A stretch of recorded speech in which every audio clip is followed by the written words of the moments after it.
Bonjour à tous et à toutes, aujourd'hui je vais vous parler d'enthalpie libre. Alors c'est une grandeur que j'ai eu beaucoup de mal à appréhender moi-même et donc j'aimerais vous donner mes conclusions. Le problème c'est que c'est compliqué de donner un sens aux grandeurs thermodynamiques, mais on va quand même essayer de le faire dans cette vidéo pour se donner un peu une idée intuitive de ces grandeurs. Alors, on va commencer par le second principe de la thermodynamique, G égale H moins TS, avec G donc l'enthalpie libre que l'on définit comme la différence entre l'enthalpie et la température fois l'entropie. On va essayer de donner un sens à chacun des termes de cette expression, à commencer donc par l'enthalpie. Alors l'enthalpie, on la connaît du premier principe de la thermodynamique, qui explique que si un système est isolé, alors sa quantité totale d'énergie se conserve au cours de toutes les transformations. Donc on peut dire que l'enthalpie, c'est vaguement l'énergie totale d'un système. Le problème, ça va être pour définir le terme TS.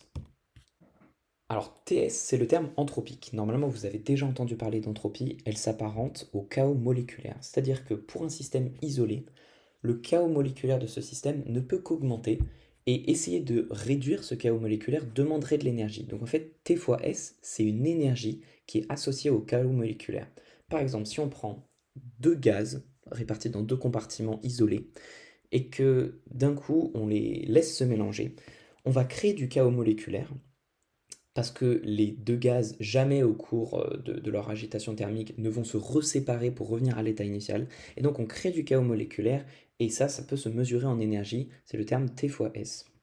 Donc maintenant qu'on a défini un peu tous les termes, on va comprendre à quoi sert G. G, c'est la différence entre l'enthalpie, qui s'apparente à l'énergie totale du système, moins TS, qui s'apparente en fait à une énergie dégradée. Donc en fait, G, on va comprendre que c'est une sorte d'énergie chimique utile. Donc je vous propose de réécrire le second principe de la thermodynamique comme H est égal à G plus Ts, parce que ça va nous permettre de mieux comprendre cette répartition entre les différentes énergies. On considère un système qui a une énergie totale, c'est son enthalpie. Et bien cette enthalpie, on peut la diviser en deux types d'énergie. Il y aura G, qui sera l'énergie chimique utile, c'est à elle qu'on va s'intéresser lorsqu'on va considérer des réactions chimiques. S'il y a une énergie disponible pour faire une réaction chimique, c'est G.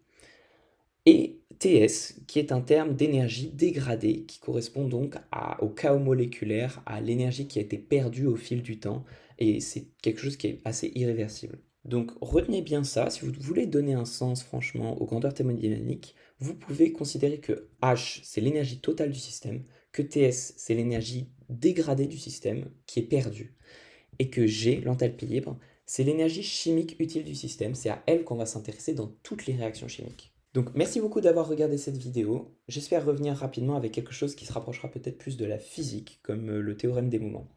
Et je vous souhaite une bonne journée.